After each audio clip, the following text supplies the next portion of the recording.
All right, welcome to the warm-up. We are previewing week 3 of the Texas high school football season in the city of Houston. We've had some great weeks. Boy, I tell you what, Jeff, before we even get started, 2 losses in a row for Katie. I'm right now putting finishing touches on the coaches poll, and even Coach Joseph didn't even vote for his team in the top 15. That's how down he is on them right now. There's a lot of stuff happening. And a lot more stuff is going to happen this week, especially with our game of the week being on a Thursday night. That means a lot more people can get at it. It's Bridgeland at Fort Bend, Ridgepoint. Tell me what you feel about this one. Couple of 2-0 teams. Bridgeland coming off an impressive 42-14 win over Katy Tompkins after defeating Pearland Dawson 35-20 in week 1. Bears quarterback Tyler Beagle, he had some big pass plays, including a deep touchdown pass to Jackson Gruber. Bridgeland running back Cash Schwab. You like that name? Cash Schwab. Cash money. He's averaging 146 yards per game. Had a couple long touchdowns against Tompkins. But, Ridgepoint, I tell you what, they defeated Fulshear 34-10 to improve to 2-0. They are outscoring their first 2 opponents in Clear Springs and, of course, the Chargers 96-33. So they can score. Rick LaFavors, he loves his hosses up front, that big offensive line. Aiden Akins runs behind them, had about 3 touchdowns on the ground. Balin George, 3 touchdowns as a receiver. Plus, Brody Barty has stepped up at quarterback with 3 touchdown passes, as has Travis Fielder. So they're getting a lot of guys in there, Travis being a sophomore quarterback. So a lot of different looks, but this could be a big matchup for both of these squads. Yeah, they had a big battle for quarterback in the offseason, and they're looking at these 3 non-district games to kind of settle in before they get into district play. Let's talk about our next game, Cy-Fair against Dickinson. Boy, Dickinson was in a battle with C.E. King and got out of it. They've also beaten Katy this year. Cy-Fair's doing some things. They're a traditional power as well. Tell me about your feelings on this one. Well, how about Cy-Fair's offense? I mean, they scored 56 against Cy Park. They scored 49 in the win over Kane. The Bobcats usually beat teams with fundamentals, defense, and special teams, but now they have an offense that's totally legit. So look out, Dickinson, who did trail C.E. King, as you mentioned, Ward, 26-14 after just 1 quarter. They rallied to win at 47-40. But the Gators, I really like Lorenzo Aguirre.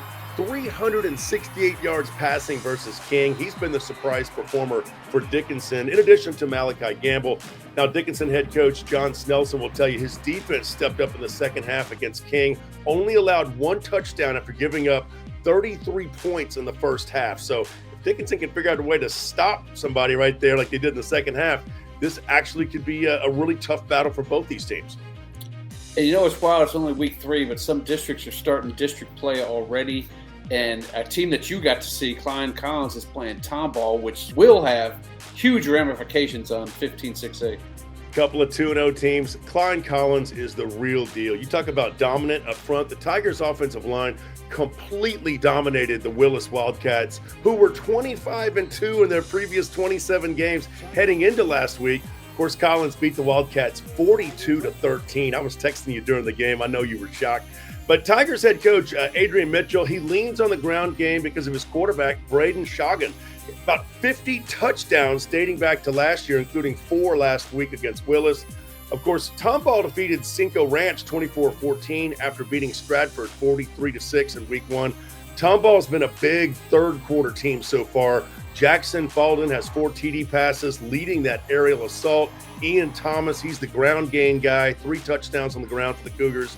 They will need it against Collins, who will play some ground and pound ball control football. District 15-6A is loaded this year. Tomball Memorial, Magnolia, and Klein are all 2-0 so far. Yeah, and maybe home field advantage will come into play here for Collins. And Collins too. Exactly. Hey, and speaking of 15-6A, that's it for the lineup. But we're going to talk to a 15-6A coach here in the Media Day segment. I got to sit down with Klein Bearcat head coach Nick Codutti, and that's what we talk about right now. The Houston area Chevy dealers. Visit your nearest Chevy dealer to test drive our award-winning products. Serving up the best treats and eats in Texas. Stop by DQ and treat yourself before and after the game. All right, we're joined by Nick Codutti of Klein High School, and I'm not a mathematician, but I took you to 136. I divided it by 2, and I found out you're averaging 68 points a game. I don't know how you plan on starting the season off, but this has got to be not only fun for you, but it's got to be fun for a Klein fan base that hasn't seen a lot of success over the last couple of years. It's been fun, though I think something we realized against the Dobie game is these kids have not had this kind of success at times, and it's been really fun to watch that dynamic happen. Really proud of those kids. It's there's a lot of we have a lot of athletes and a lot of great kids, so it's been fun to watch the point score and watch the kids celebrate and get excited about doing those things. Yeah, and you guys are doing stuff after the game as well. We were just talking about leading the band. I'm sure you have other. I guess EJ did it last week, but talk about that, how you started that kind of deal as well. So actually, the band director came up to me about a week before the first game, and he's like, "Hey, I got an idea."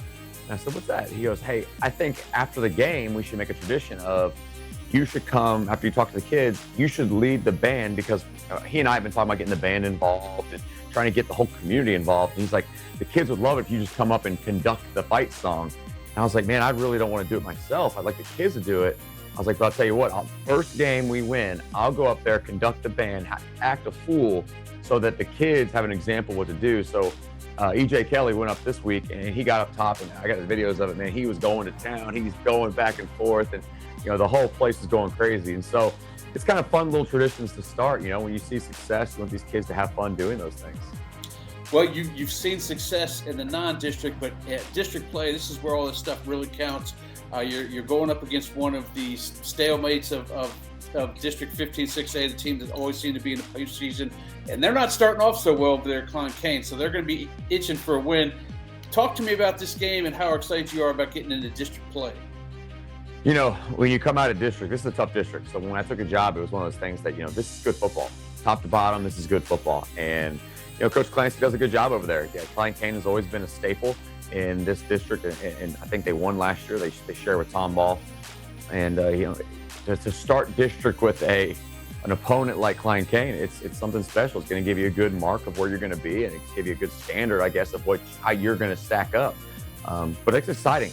I think the last time that Klein High School beat Klein Cain was the first year of Klein Cain's existence when they played varsity. So this is a big game for our kids. It's just down the road. It's the school that split us. And so a lot of these kids have not seen that success against them. We're hoping to turn that around this year. All right, last question. I mean, you've seen a lot of success in the first 2 weeks. Is there something that you see that you need to kind of work on as we go into district play? I don't think there's anything offensively, just by the numbers I said, but talk to me. Well, I give you that coach talk. It's the small things. It's day one stuff. We fumbled the ball inside the 5-yard line twice against Dobie on Saturday, and so that puts a hinder on your production. Those things can't happen against great football teams, or you won't stand a chance. I'm really proud of the way the defense played. We gave up 28 points and 20 points, but a lot of that has been to backups on our number 2s, number 3s are in.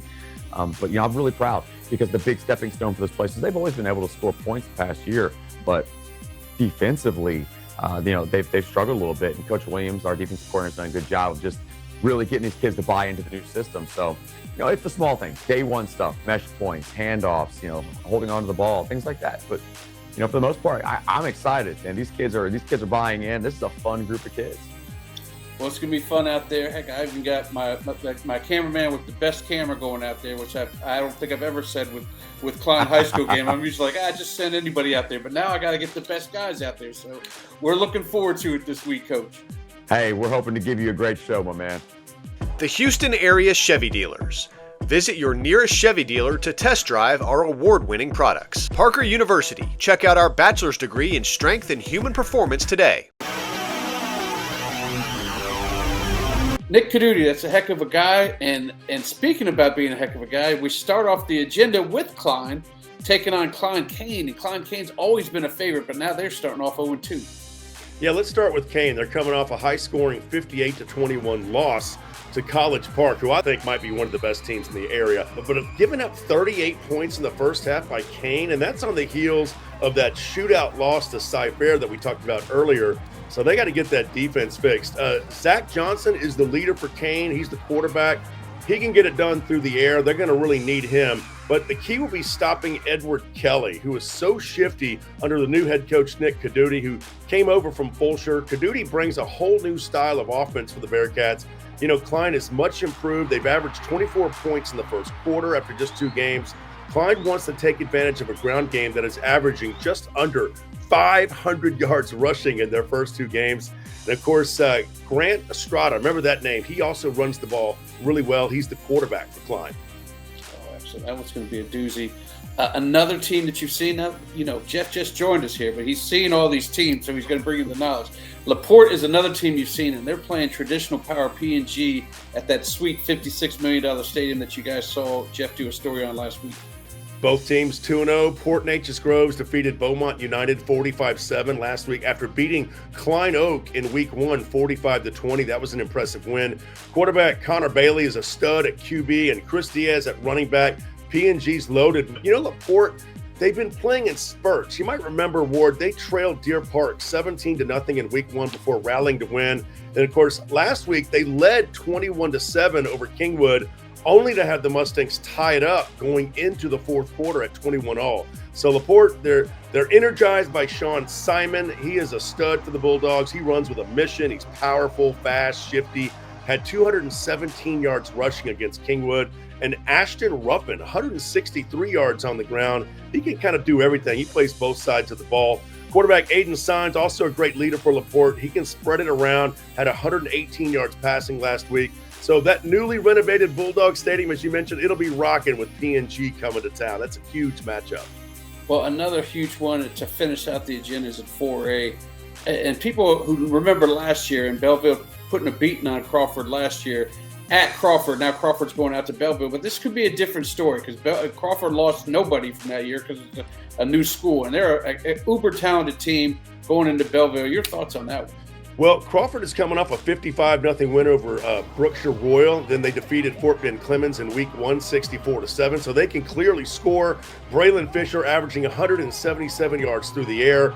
Belleville stopped Stafford 24-7 in the second week. Then they lost to Salina the week before, 50-28. But, Salina is a legit, national powerhouse. Belleville's known as a run-first team, averaging 210 yards per game behind Kendrick Turner. And he can get it done on the ground, but their defense is going to be tested against Crawford, who's very balanced, 182 yards through the air, 138 on the ground after 2 games. Belleville, Crawford should be interesting. Yeah, remember the name Mosley over there, Crawford. That is an athlete and a half over there. All right, that should get you guys warmed up for week 3 of the high school football season.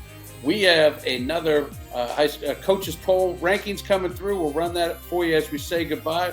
Who's going to be number 1?